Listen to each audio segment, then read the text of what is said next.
Hi friends, అందరు ఎలా ఉన్నారు? బాగున్నారా? నేను అయితే ఇలా ఉన్నానండి. అసలు ఈ వర్షాకాలంలో వర్షాలు పడక ఎంత ఇబ్బంది అవుతుందో తెలుసా. మళ్ళీ దానికి తోడు మన హైదరాబాద్లో ఉండే వాళ్ళకి ఎలా ఉందంటే అదొక పెద్ద ప్రాబ్లం అయిపోయిందండి నిజంగా. మంచిరా వాటర్ రావు, బోర్ల నుంచి వెళ్ళే వాటర్ సరిగ్గా రావట్లేదు. ఎంత ఇబ్బంది అవుతుందో తెలుసా. మన లేడీస్కి అయితే ముఖ్యంగా వాటర్ తోటి అన్ని పనులండి. మనకు లేడీస్కు ఖచ్చితంగా వాటర్ ఉంటేనే పని జరుగుతుంది. లేకపోతే బోళ్ళు తోముకోవడమైనా, ఇల్లు ఊడ్చి తుడుచుకోవడమైనా, బట్టలు పిండుకోవడమైనా, ఏ పనికైనా కూడా మనకు వాటర్ ఖచ్చితంగా కావాలి. కానీ వాటర్ వస్తున్నాయా? చూస్తే మోటర్ వేస్తే బోర్ల నుంచి వాటర్ వస్తలేవు. ఒకవేళ వచ్చినా కూడా ఒక 5 మినిట్స్ వస్తున్నాయి. పోనీ ఆ వాటర్ రాకపోయినా కూడా మామూలు వాటర్ తోటి మనకు 2-3 డేస్కి ఒకసారి వచ్చే మంజీరా వాటర్ తోటి అడ్జస్ట్ అవుదమ్మా అంటే ఆ మంజీరా వాటర్ కూడా సరిగ్గా రావట్లేదు. అంతకుముందు అయితే వారానికి 2 సార్లు వచ్చేది. ఇప్పుడు అది కూడా లేదు. అది ఎప్పుడు వస్తుందో తెలియట్లేదు, ఎప్పుడు పోతుందో తెలియట్లేదు. అవి వస్తేనన్నా కొంచెం ఈ బోర్ వాటర్ అన్నా కొంచెమన్నా తగ్గేది. కానీ అలా కాకుండా డైరెక్ట్ మనకు ఎంత ప్రాబ్లం ఫేస్ చేయాల్సి వస్తుందో అసలు అర్థం కావట్లేదు. నాకు ఈ వీడియో చేయడానికి గల కారణం ఏంటంటే మా లైన్లో 3 బోర్లు పోయినాయి. మాకు రైట్ సైడ్లో ఉన్న 3 బోర్లు పోయినాయి. మాకు లెఫ్ట్ సైడ్లో ఒక్కరిది పోయింది. మాకు మా ఇంటి పక్క వాళ్ళకు ఇటు పక్క వాళ్ళకు చాలా సన్నం వస్తున్నాయి. అది కూడా మేము బోర్ కూడా ఎప్పుడు వేయాల్సి వస్తుందంటే నైట్ టైంలో 12 వేయాల్సి వస్తుంది. అంటే అందరూ పడుకునే టైంలో వేయాల్సి వస్తుంది. ఎందుకు అంటే ఆ టైంలో ఎవరు బోర్ వాటర్ యూజ్ చేయరని. అంతకు మించి అయితే ఏం లేదు. మళ్ళీ ఈ ప్రాబ్లం ఎప్పుడు సాల్వ్ అవుతుందో, ఎప్పుడు మనకు వర్షాలు పడతాయో, ఈ ఎంత అసలు మామూలుగా పిల్లల గురించి ఆలోచించానా లేకపోతే వాటర్ వస్తలేవని దాని గురించి ఆలోచించానా అర్థమవుతలేదు. జెంట్స్ ఏంది వాళ్ళకు రెడీ అయ్యి అన్నీ పంపిస్తే పోతారు. కానీ మన లేడీస్కు ఖచ్చితంగా వాటర్ అనేది కావాలి. అవునా కాదా చెప్పండి ఫ్రెండ్స్. నాకు తెలిసి అయితే వాటర్ లేనిదైతే పని జరగవు, ఏ పనైనా జరగదు. వాషింగ్ మిషన్ యూజ్ చేయాలంటే వాటర్ కావాలి, స్నానాలు చేయాలంటే వాటర్ కావాలి, వాష్రూమ్స్కి వాటర్ కావాలి, ఇల్లు తుడిచి బోలు తోముకోవడానికి వాటర్ కావాలి. ఆఖరికి బయట నుంచి వెళ్ళి మనకు వాటర్ రాకపోతే మనం తాగే నీటికి కూడా వాటర్ సప్లై కావాలి. ఇంకొకటి, మాకు ఇట్లా బోర్ ప్రాబ్లం అవుతుందని తెలిసి మేమేం చేసామంటే ప్యూరిటీ వాటర్ ఉంటాయి కదా, ప్యూరిఫైయర్ నుంచి వచ్చే వాటర్ని సేవ్ చేస్తున్నాం. అవుట్ వెళ్ళే వాటర్ని సేవ్ చేసి అవి యూజ్ చేసుకోవాల్సి వస్తుంది.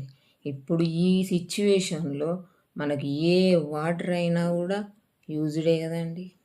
ఏ వాటర్ అయినా మనం యూజ్ చేసుకోవాల్సిందే. ఆ ప్లాన్ కూడా చేస్తున్నాం. అసలు ఈ మనకు హైదరాబాద్లో మంజీరా వాటర్ వచ్చేది అంటే ఇంత ప్రాబ్లమే కాకపోవు. భూములు ఎండిపోకపోవు, కింద వాటర్ సప్లై కరెక్ట్గా ఉండు, మనకు కూడా ప్రాబ్లం కాకపోవు.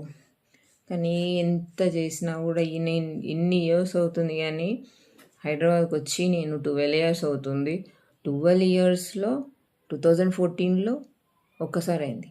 మళ్ళీ సేమ్ సిచ్యువేషన్ ఇప్పుడు అయింది.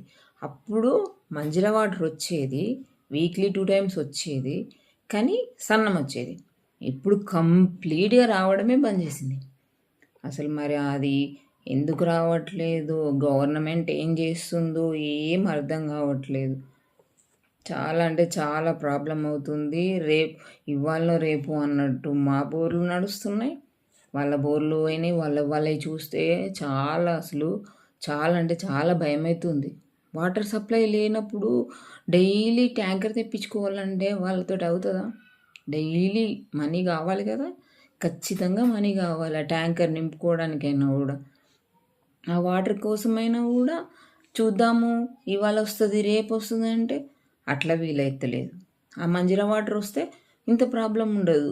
మంజీరా వాటర్ రాకపోయేసరికి ఏంది, ఈ వాటర్ కోసం చూస్తే ఆ వాటర్ తెచ్చుకున్న 2 డేస్ వస్తాయి, అంత మించి అయితే రావు కదా.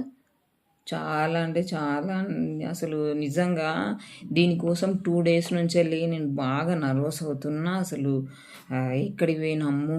మా ఊరు గూడా భయమైతుంది అని జెప్పేసి నేనైతే దేవుళ్ళకు మొక్కుకుంటూనే ఉన్నాను. వాళ్ళ ప్రాబ్లమ్ చూస్తే నాకట్లా అనిపిస్తుంది. చిన్న పిల్లలున్నారు వాళ్ళ ఇంట్లో. చాలా అంటే చాలా ఇబ్బంది పడుతున్నారు. ఏం జేయాలో అర్థమైతలేదు. ఎన్ని సార్లు పక్కింటి వాళ్ళను వీళ్ళను అడగాల్సొస్తుంది. కొన్ని రోజులు పక్కింటి వాళ్ళయి వాడతారు. వాళ్ళైనా ఎన్ని రోజులు ఇస్తారు? ఒకరోజు ఇస్తారు. రెండో రోజు వాళ్ళకి గూడా మీకు బందయిందంటే వాళ్ళు భయపడతారు. అలానే ఉంది సిచ్యుయేషను. ఇది ఇలాగే కంటిన్యూ అయితే హైదరాబాద్ మొత్తం ఖాళీ అయిపోతది. మొత్తం అసలు ఉండరు. జనాలే ఉండరు.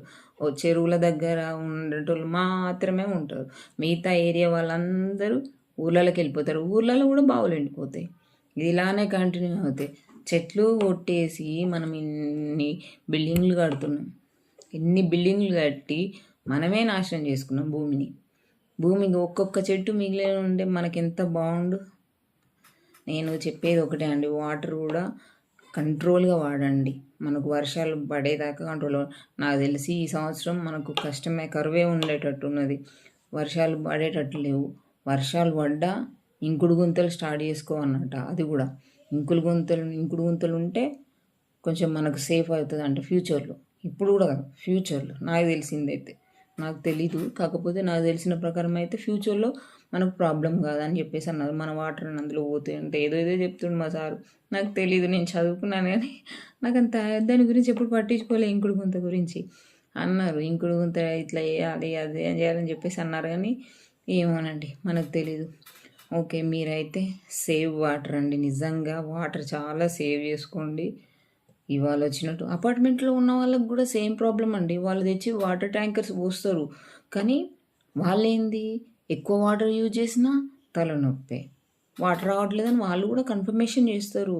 ఇండిపెండెంట్ హౌస్ వాళ్ళకి అదే ప్రాబ్లము. మన అపార్ట్మెంట్ ఉన్న వాళ్ళకి కూడా అదే ప్రాబ్లం అవుతుంది. ఏదైనా ముందు జాగ్రత్త కొద్దీ చూసుకోండి. వాటర్ సేవ్ చేసుకోండి. మీకు చెప్పేది ఒకటే. Thank you. Please like, share, subscribe. Thank you.